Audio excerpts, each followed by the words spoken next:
ETF index mutual funds నేర్చుకుని stock మార్కెట్లో రాణించాలనుకుంటున్నారా? వెంటనే ఈ నెంబర్కి కాల్ చేయండి.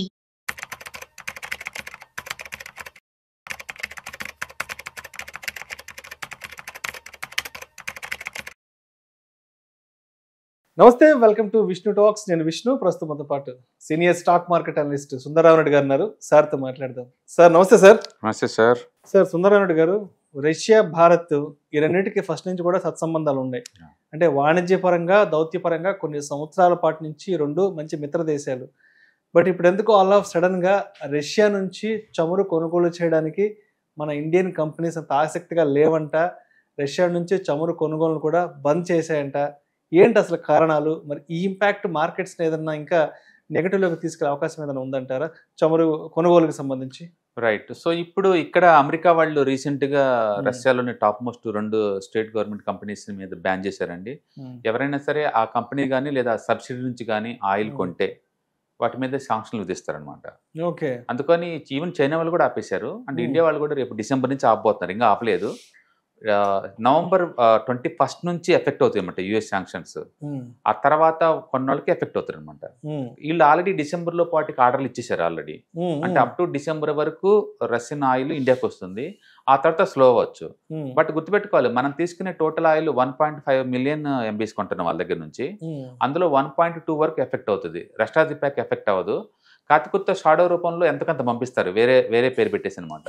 కాబట్టి రష్యా నుంచి 100% ఈ అమెరికన్ ఆంక్షలు ఉన్నంత మాత్రాన్ని ఆపేస్తారంటే ఇప్పుడు మనం ఇంపోర్ట్ చేసుకున్న దాంట్లో 50% ఏదో ఒక రూట్లో ఇండియాకి వచ్చేసిందండి. అందుకని 100% ఆపడం కుదరదు, కానీ ఒక 50% అయితే ఖచ్చితంగా రష్యా నుంచి వచ్చే ఆయిల్ తగ్గిపోతుంది. ఇప్పుడు టోటల్ ఇంపోర్ట్లో ఆయిల్లో రష్యన్ వాటా ఆల్మోస్ట్ 35% దాకా ఉంది. మేబీ అది తగ్గి బిలో 20కి వచ్చే ఛాన్స్ ఎక్కువ ఉంది. ఓకే. బట్ వరల్డ్ వైడ్గా చాలా కంట్రీస్లో ఇప్పుడు తక్కువ రేటుకి ఆయిల్ దొరుకుతుందండి. ఒకప్పుడు ఏషియన్ ప్రీమియం అని చెప్పేసి ఇండియా వాళ్ళ దగ్గర 5% ఎక్కువ వసూలు చేసేవాళ్ళు గల్ఫ్ కంట్రీస్ వాళ్ళందరూ. బట్ ఈ పరిస్థితిలో గల్ఫ్ వాళ్ళు మనకి డిస్కౌంట్కి ఇచ్చే ఛాన్స్ ఉంది తప్ప ప్రీమియం వసూలు చేసే స్టేజ్లో వాళ్ళు లేరు ఇప్పుడు. అందుకని వరల్డ్ వైడ్గా క్రూడ్ ప్రైస్లు బాగా తక్కువలో ఉన్నాయి. ఇండియా లాంటి రిఫైనరీస్ అందరు కలిసి కట్టుకు కొంటారు కాబట్టి వాళ్ళ బల్క్లో డిస్కౌంట్ రేట్కి ఆఫర్ చేసి తీసుకుంటారు. యాక్చువల్గా అమెరికా దగ్గర నుంచి ఎక్కువ తీసుకుంటున్నారు వీళ్ళు ప్రస్తుతానికి, ఎందుకంటే రేట్ తక్కువ ఇస్తున్నారు కాబట్టి రష్యాకి ఆల్టర్నేటివ్గా ప్రపంచంలో చాలా దేశాలను తీసుకుంటున్నారు. ఒకప్పుడు ఇండియా వేరు, ఇప్పుడు ఇండియా వేరు. ఇప్పుడు 45 కంట్రీల దగ్గర డైవర్సిఫై చేసింది. అంటే క్రూడ్ ఒక దేశం నుంచి కాదు, 45 కంట్రీలు ఎక్కడ తక్కువైతే ఆడుకుంటున్నారు. కాబట్టి రష్యాలో ఇప్పుడు ఆంక్షలు ఉన్నాయి కాబట్టి తగ్గించుకుంటారు ఎంతకంత. ఎందుకు అమెరికాకి అంతగా భయపడాలి? అమెరికా వాళ్ళు చెప్పినట్టు వినాలా ప్రపంచం అంతా అంటే? వినాలండి. ఎందుకంటే ప్రపంచంలో 60% బిజినెస్లు మొత్తాన్ని ఒక అమెరికా సింగిల్ హ్యాండ్తో కంట్రోల్ చేస్తుంది. ఓకే. ఇప్పుడు అమెరికా ఏదైనా ఆంక్షలు పెడితే నువ్వు వద్దని దానికి ఆపోజిట్ వెళ్ళావు అనుకోండి, అమెరికన్ మార్కెటింగ్ నేను కట్ చేస్తారు కంప్లీట్ గా. సప్లై చైన్ మొత్తం అయిపోయింది. ఇప్పుడు డెవలప్ చేసుకునే అన్ని. అంటే టోటల్ ఫైనాన్స్ సిస్టమ్ అంతా అమెరికా కంట్రోల్లో ఉంటుంది. ఆ ఫైనాన్స్ సిస్టమ్ కూడా బ్లాక్ అయిపోద్ది, షిప్ సిస్టమ్ బ్లాక్ అయిపోద్ది. అందుకని ఒక రోజుతో పోదు అది. అందుకని అమెరికా తెలుసు కాబట్టి సంగతి, ప్రపంచంలో ఎవరైనా సరే వాళ్ళ ఆంక్షలకు భయపడి ఆటోమేటిక్గా ఆపేసుకుంటారు. ఈ విషయం ఇప్పుడు ప్రస్తుతానికి డాలర్ డామినేట్ నడుస్తుంది కాబట్టి మేబీ ఇంకో 20-30 ఇయర్స్ దాకా ఉండొచ్చేమో, కానీ ఆ తర్వాత జీరో అవ్వాల్సిందే. ఒకప్పుడు పౌండ్కి ఉంది ఆ పవర్, ఆ తర్వాత అది పోయింది కంప్లీట్గా. ఓకే. ఆ తర్వాత ఫ్రెంచ్ వాళ్ళకి ఉండేది, అది వాళ్ళకి పోయింది. అమెరికా వాళ్ళకి కూడా ఇంకో 10-20 ఇయర్స్ ఉండొచ్చు మేబీ. ఇప్పటికే ఇండియా వాళ్ళు డాలర్కి ఆల్టర్నేటివ్గా 45 కంట్రీస్తో టైప్ అయి ట్రేడ్ చేస్తున్నారు. అండ్ చైనా వాళ్ళు చేస్తున్నారు, ఇరాన్ ఎలాగూ చేస్తున్నారు. అందుకని ప్రపంచంలో డాలర్ని కాదని డాలర్ బయట ట్రేడ్ చేసే కంట్రీస్ పెరుగుతుంది రాను. సో ముందు రోజుల్లో ఈ షిఫ్ట్ సిస్టమ్ అమెరికన్ డాలర్తో సంబంధం లేని వ్యవస్థకు వస్తే కనుక అప్పుడు అమెరికాని వ్యతిరేకం బీన్ చేస్తారు. అప్పటి వరకు అమెరికా వాళ్ళు శాంక్షన్లు విధిస్తే ఎవరైనా సరే ఒబే చేయాల్సిందే. చేయలేదు అంటే కనుక అమెరికన్ మార్కెట్ ఎక్స్పోజ్ కానివ్వరు, అండ్ అమెరికన్ ఫైనాన్స్ సిస్టమ్కి ఎక్స్పోజ్ కానివ్వరు. ప్రస్తుతానికి ఆ 2 కంపల్సరీ కావాలి.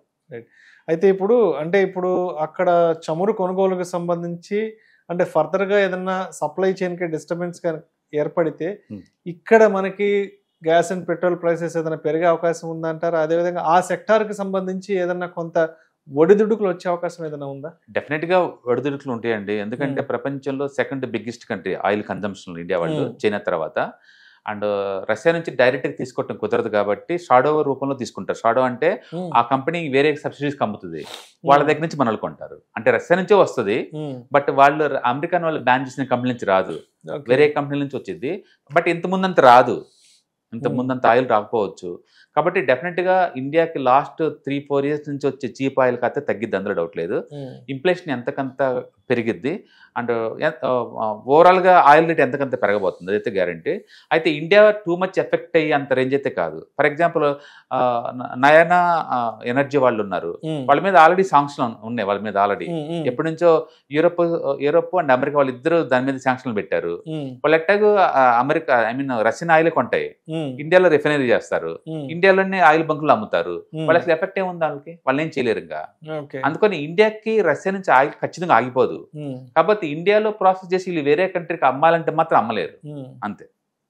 కాబట్టి ఇండియా ఈ బ్యాన్ వల్ల ఎఫెక్ట్ టూ మచ్గా అవ్వదు. కాబట్టి ఇండియా వాళ్ళు రిఫైనరీ చేసి వేరే కంట్రీలకు అమ్మటం కోసం ఇది అడ్డుకుంటది అనమాట. అందుకని ఈ గొడవ అంతా ఎందుకు అని చెప్పేసి బయట వేరే కంట్రీ నుంచి ఆయిల్ తీసుకొచ్చేసి రిఫైనరీ చేసేసి మళ్ళీ వేరే కంట్రీస్కి అమ్ముతుంటారు. కాబట్టి ఇండియాలో బిజినెస్ ఏమాగో. ఒకప్పుడు వ్యవస్థ వేరు, ఇప్పుడు చాలా మెచ్యూర్ అయింది ఆయిల్ ఇండస్ట్రీ. అందుకని అమెరికా వాళ్ళు చెప్పంగానే బ్యాన్ చేసి కూర్చుని అంత లేదు. డైరెక్ట్ గానో ఇండైరెక్ట్ గానో ఇప్పుడు వచ్చే ఆయిల్లో కనీసం 50% రష్యన్ ఆయిల్ ఇండియాకి చేరుద్ది. అండ్ నయానా లాంటి కంపెనీస్ అయితే కేర్ కూడా చేయవు ఇలాంటి శాంక్షన్లు, ఎందుకంటే వాళ్ళ మీద ఆల్రెడీ శాంక్షన్లు ఉన్నాయి. ఈ శాంక్షన్లు ఉన్న దాని మీద నువ్వేం చేయగలుగుతుంది దాన్ని? వాళ్ళు ఎట్లా ఇండియాలో రిఫైనరీ యూనిట్ ఉంది, ఇండియాలో ఆయిల్ అమ్ముతుంది ఆల్రెడీ. కాబట్టి మనం డైరెక్ట్గా ఎఫెక్ట్ అవ్వం. కాబట్టి ఎవరైతే రిలయన్స్ లాగా రిఫైనరీ చేసేసి యూరోప్ కంట్రీలు అమ్ముతున్నారు కదా, అలాంటి కంపెనీస్ ఎఫెక్ట్ అవ్వచ్చు. మొత్తానికి అయితే ఓవరాల్ గా ఇండియా కొంచెం డిస్కంఫర్టే. అండ్ ఆయిల్ రేట్ ఎంతకంత ఎఫెక్ట్ అయ్యే ఛాన్స్ ఉంది. కానీ లాంగ్ లాస్టింగ్ లో నిజంగా టూ మచ్ ఎఫెక్ట్ అయ్యి పేపర్లో చెప్పే అంత ఎఫెక్ట్ అవుతాం అంటే అవ్వం, అందులో డౌట్ లేదు.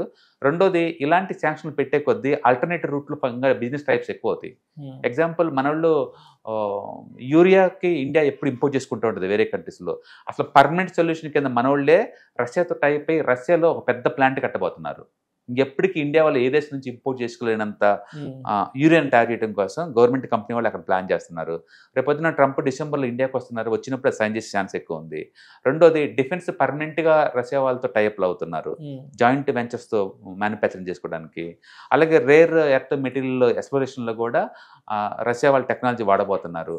అందుకని రాను రాను రష్యాతో బిజినెస్ టైప్స్ చాలా ఎక్కువ అవుతున్నాయి. ఇక ముందు రోజులు ఏంటంటే ఇండియన్ బిజినెస్ లో రష్యాలో బిజినెస్ చేస్తాయి కాబట్టి అవి ఎట్టాగో రూబిల్స్ లో ఎర్న్ చేస్తాయి కాబట్టి మనం వాళ్ళ డబ్బు వాళ్ళకి ఇస్తే సరిపోద్ది. అందుకని మనం సీరియస్ గా డాలర్ కి ఆల్టర్నేటివ్ ట్రై చేస్తున్నాం. రష్యాతో ఎంత బిజినెస్ చేసినా సరే మనోళ్ళు రష్యాలో అడుగుపెట్టి ఎంత ఎక్కువ బిజినెస్ చేస్తే లోకల్ గా అంత రూబిల్స్ వస్తుంటే అంత ఫారిన్ ఎక్స్చేంజ్ వచ్చింది వాళ్ళ దగ్గర నుంచి, దాన్ని వాళ్ళకి వాడచ్చు అనమాట.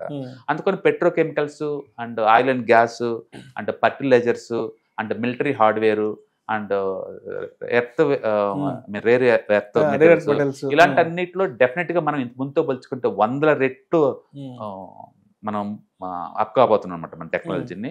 డెఫినెట్ గా రష్యా హెల్ప్ తీసుకుంటారు. ఒకప్పుడు రష్యాకు దూరంగా ఉన్నప్పుడు వేరు, ఇప్పుడు వేరు. అందుకని గత 50 ఏళ్ళు 60 ఏళ్ళు రష్యా ఇండియాకి ఎంత చేసిందో నెక్స్ట్ 5 years అంత చేయబోతుంది అది. ఎందుకంటే ప్రపంచం దాని దూరంగా నెట్టేసింది. అదే టైం ఇండియాకి కావాలి అలాంటివి కావాలి. పర్టికులర్గా సబ్మెరైన్స్ మ్యానుఫ్యాక్చరింగ్ కానీ, లేకపోతే అంటార్కిటికాలో ఎక్స్ప్లోరేషన్ కానీ, లేదా రేర్ ఎర్త్ మెటీరియల్స్ కంపల్సరీ కావాలి. వీటిలో కానీ రష్యన్ హెల్ప్ అన్లిమిటెడ్. అందులో రష్యా ఆయిల్ అండ్ గ్యాస్లో world one of the best country. Unlimited oil and gas, అందులో 100% నమ్మదగ్గ నేస్తం అది వేరే కంట్రీతో పోల్చుకుంటే. అందుకని అమెరికా శాంక్షన్లు భయపడి ఇండియా వాళ్ళు టూ మచ్ డిస్టెన్స్ పోతారని అనుకోను. కానీ బట్ టెంపరీగా అమెరికా వాళ్ళు టారిఫ్ 50% నుంచి 15% తగ్గిస్తా ఉంటున్నారు కాబట్టి అమెరికా దగ్గర నుంచి కూడా కొంత ఆయిల్ కొనుక్కుంటారు. ప్రస్తుతానికి అమెరికాని సాటిస్ఫై చేస్తారు. బట్ అదే టైంలో ఇండైరెక్ట్ కానీ ఇంకో రకంగా కానీ రష్యా హెల్ప్ చేస్తారు.